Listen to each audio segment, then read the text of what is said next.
karena setiap orang pasti pernah lupa, dan lupa adalah hal yang manusiawi. Bapak juga pernah melakukannya. Ya Pak, terima kasih. Apakah kamu ingin menjadi orang yang lebih baik lagi? Ya Pak, saya mau. Mari kita selesaikan masalah ini. Kamu tentunya punya alasan. Kenapa kok kamu tidak mengerjakan PR?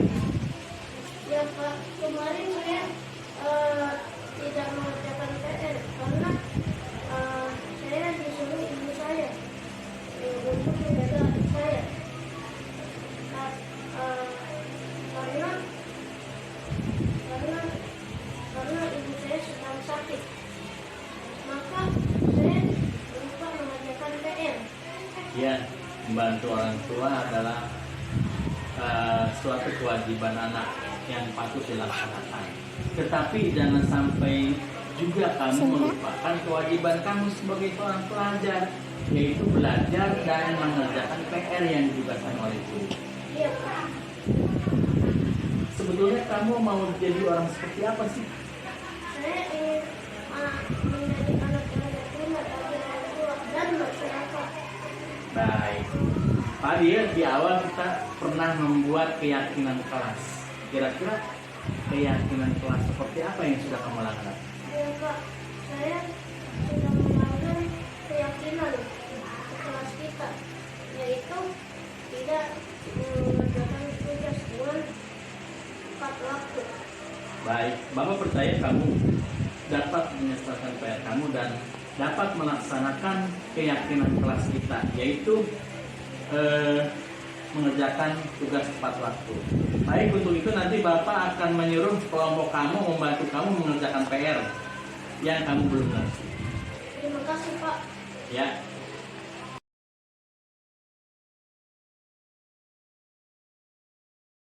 Bismillahirrahmanirrahim. Assalamualaikum warahmatullahi wabarakatuh. Waalaikumsalam warahmatullahi wabarakatuh. Ibu Kepala Sekolah SD Karya Makmur 2 yang saya hormati, rekan guru dari SD Karya Makmur 3 yang saya hormati, rekan-rekan guru dari SD Karya Makmur 1 yang saya hormati, serta rekan guru teman sejawat yang berada di SD Karya Makmur 2 yang saya hormati. Puji syukur kehadirat Allah Subhanahu wa taala karena pada hari ini kita sudah berhasil berkumpul di sini untuk menyelenggarakan acara pengimbasan kegiatan dari calon guru penggerak. Pada kesempatan ini kita sudah tahu ya, budaya adalah kebiasaan. Jadi budaya positif itu adalah kebiasaan baik. Kebiasaan baik yang diterapkan di sekolah yang berpihak pada murid. Yang apabila diterapkan terus-menerus diharapkan menjadi sebuah budaya positif di sekolah. Contohnya apa? Contohnya budaya positif itu budaya saling. Siswa terhadap murid, siswa terhadap guru, guru dengan guru. Terus yang lain contohnya budaya positif itu adalah membuang sampah pada tempatnya. Kemudian setiap hari ada jadwal literasi membaca. Terus pembacaan Asmaul Husna. Nah, pokoknya setiap kegiatan atau nilai-nilai baik yang diterapkan di sekolah itu masuk ke dalam budaya positif. Budaya positif diawali dengan adanya perubahan paradigma tentang teori kontrol. Karena selama ini kita sebagai guru merasa bahwa kita mengontrol perilaku murid agar memiliki perilaku yang sesuai dengan yang kita harapkan. Nah, perwujudannya apa? Selama ini kita mengontrol perilaku murid, biasanya kita itu memberikan hukuman ketika murid tidak melaksanakan peraturan yang kita telah tetapkan. Nah, itu dilaksanakan berdasarkan teori respon, ya, stimulus respon. Ada aksi, ada reaksi. Nah, ternyata apa yang kita lakukan selama ini, baik itu hukuman, walaupun penghargaan sekalipun, ya, berdasarkan teori kontrol, itu ternyata yang selama ini kita sudah lakukan bertahun-tahun itu tidak sesuai dengan logika yang dikemukakan, filosofi pendidikan yang dikemukakan oleh Ki Hajar Dewantara. Apa sih filosofi pendidikan Ki Hajar Dewantara? Ki Hajar Dewantara menyatakan bahwa pendidikan adalah sebuah tuntunan, ya, yang dilakukan oleh pendidik menuntun anak agar dapat mencapai kebahagiaan setinggi-tingginya sesuai dengan kodratnya. Jadi tugas kita itu hanya menuntun, ya, seperti kalau diibaratkan petani, kita itu guru diibaratkan seperti petani. Apa tugas petani? Petani itu tugasnya menyiapkan tanah, ya, untuk menanam padi, kemudian memberi pupuk, menanam, ya, tanpa mampu merubah kodrat. Apa yang dimaksud dengan merubah kodrat itu? Tanpa mampu membuat butir padi menjadi sebuah atau menghasilkan menjadi buah jagung. Itu yang maksud menuntun. Jadi kita sebagai guru diibaratkan seperti petani tadi. Tugas kita di sekolah hanya membantu anak, melihat bakat anak, menuntun anak, membantu anak dalam pembelajaran tanpa bisa menentukan hasilnya. Kadang-kadang kita sebagai guru itu ingin semua murid-murid kita itu pintar, sama, ya, pintarnya sama satu kelas. Padahal itu menurut Ki Hajar Dewantara bukan seperti itu yang diharapkan dengan proses menuntun. Biarkan anak kita tuntun, tapi biarkan anak berkembang sesuai dengan kodratnya, ya, sesuai dengan kodratnya. Misalnya anak yang tidak mampu menyelesaikan soal perkalian, bukan dalam arti dibiarkan, tetap kita bantu, hasilnya ya terserah, itu mah berdasarkan kecepatannya. Karena Ki Hajar Dewantara menyatakan setiap anak itu adalah unik. Unik artinya berbeda antara anak satu dengan yang lain. Nah, itu adalah sebuah filosofi dari Ki Hajar Dewantara. Nah, ini ada pertanyaan pemantik, maklum ya.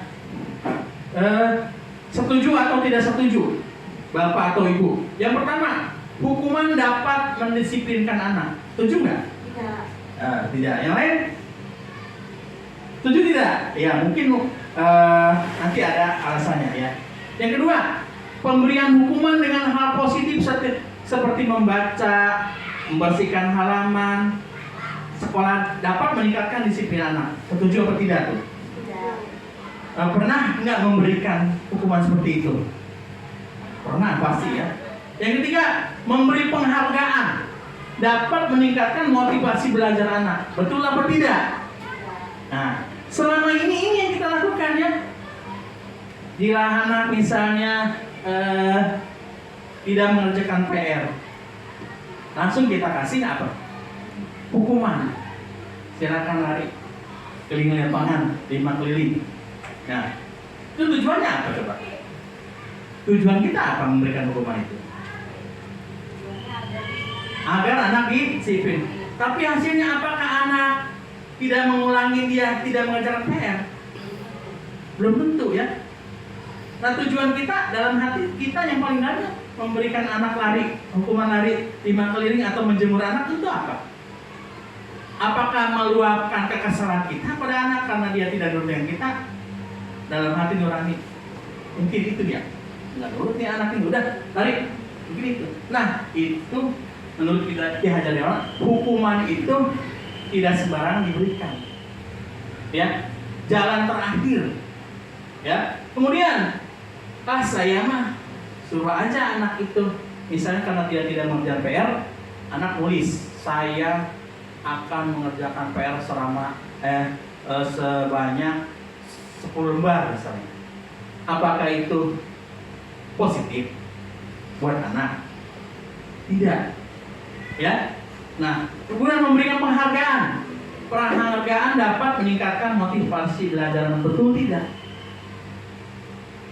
Betul, tapi hanya sementara. Yang tadi juga betul, sebenarnya betul. Hukuman dapat mendisiplinkan anak hanya sementara. Waktu itu sehari dua hari udah hilang lagi. Nah, makanya di dalam teori kontrol atau teori perilaku motivasi perilaku manusia itu nanti akan dibantah, ya. Nah, setiap anak atau setiap manusia berperilaku itu pasti ada alasannya. Misalnya anak itu tidak mengerjakan PR, pasti dia punya alasan. Terus anak yang rajin misalnya, dia mengerjakan PR, pasti dia juga punya alasan. Nah, ini berdasarkan teori motivasi perilaku ada 3, ya. Ada 3 alasan. Yang pertama, manusia itu atau siswa itu, manusia aja umumnya ya, manusia menghindari ketidaknyamanan atau hukuman. Kenapa misalnya ibu-ibu guru nih masuknya, kita kan punya jadwal jam 7.15 masuk, biar berbunyi jam 7.15. Kenapa kok ibu-ibu jam 7 atau jam 7 kurang udah ada di sekolah? Apa motivasinya? Coba Ibu Haji Ani, apa motivasi ibu sebelum jam 7.15 sudah berada di sekolah? Apa? Bu Erna barangkali? Karena piket bisa. Karena piket. Bu Desi? Ya, karena piket. Nah, itu artinya ibu-ibu itu motivasinya eksternal. Kalau nggak piket gimana? Takut belum dari kepala sekolah. Nah, ya, itu masih motivasi eksternal. Ya, tujuannya datang pagi sebelum bel berbunyi itu hanya untuk menghindari ketidaknyamanan. Ya, betul. Soalnya kalau saya terlambat pasti diomelin, pasti tegur nih oleh kepala sekolah. Gitu. Itu artinya ibu masih motivasinya itu masih motivasi eksternal dari luar. Yang kedua, manusia itu melakukan sesuatu untuk mendapatkan imbalan. Misalnya Haji Ani datang jam 6 udah nyampe. Kenapa Bu Haji jam 6 udah nyampe? Sekolah masuknya jam 7.15. Saya mah biar dikasih hadiah sama Bu Haji Ani. Itu tujuannya untuk mendapatkan imbalan. Itu juga masih termasuk motivasi eksternal. Yang paling bagus menurut teori motivasi perilaku manusia yaitu apa? Motivasi dari dalam, internal atau intrinsik. Misalnya saya ya, kalau yang bagus saya.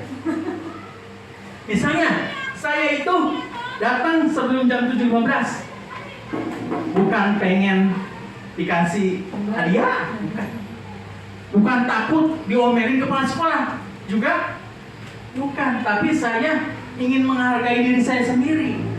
Ya, kenapa saya masuk pagi?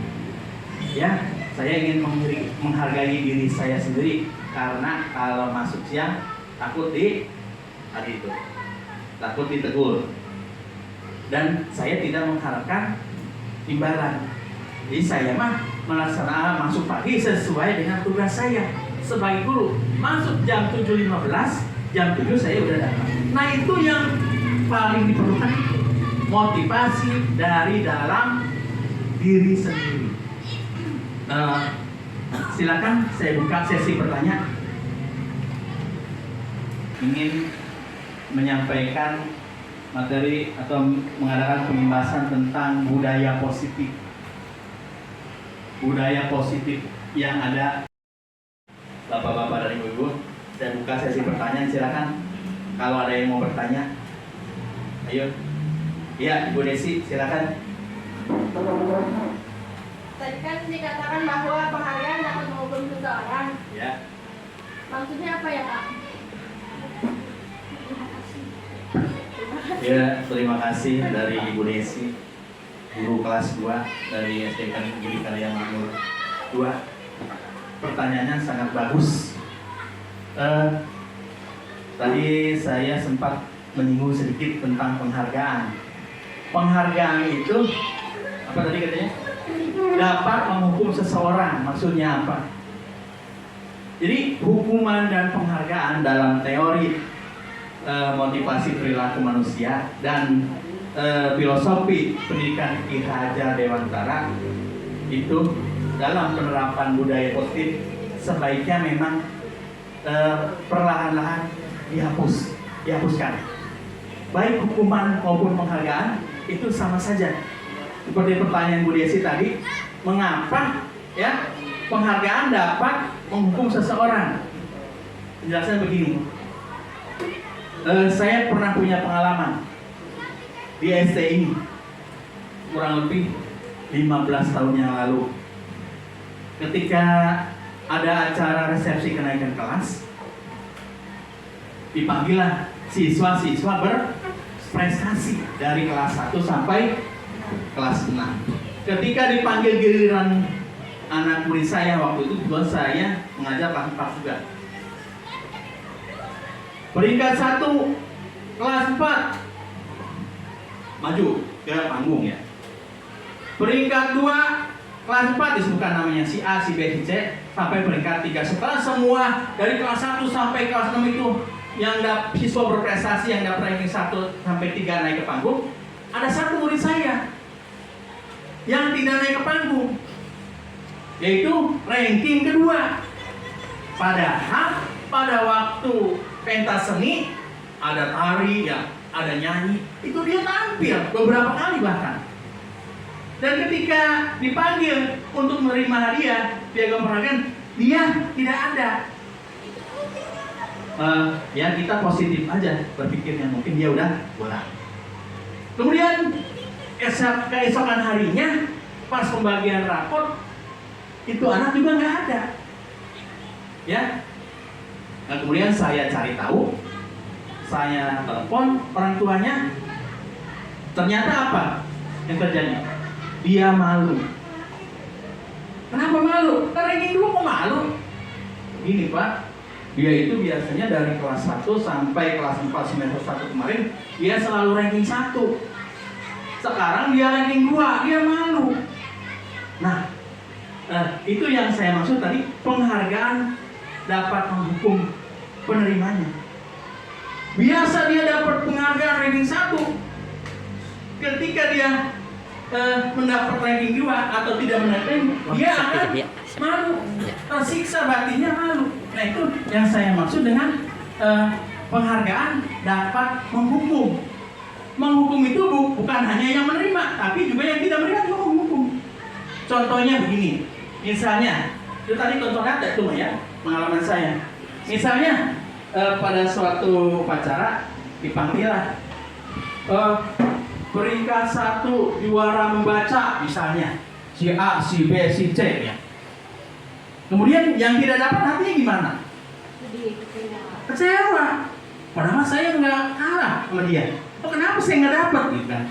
Nah itu, jadi artinya penghargaan dapat menghukum ya, atau dihukum oleh penghargaan. Saya juga ketika itu belum baca teori motivasi perilaku. Tidak sampai seperti itu pemikiran saya. Setelah saya baca, belajar di LMS, oh iya, siswa saya dulu pernah seperti itu. Berarti dia dihukum oleh penghargaan. Ya, terima kasih. Dilanjutkan oleh